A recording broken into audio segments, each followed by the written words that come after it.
How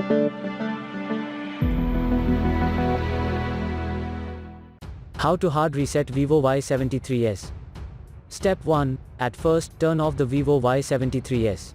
Hold down power button until the smartphone completely switch off. Step 2. Then, start press and keep power plus volume up keys. Step 3. After a while, fast boot mode will be appeared.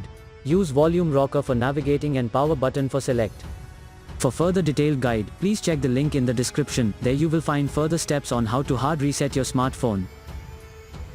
For further detailed guide, please check the link in the description. There you will find further steps on how to hard reset your smartphone.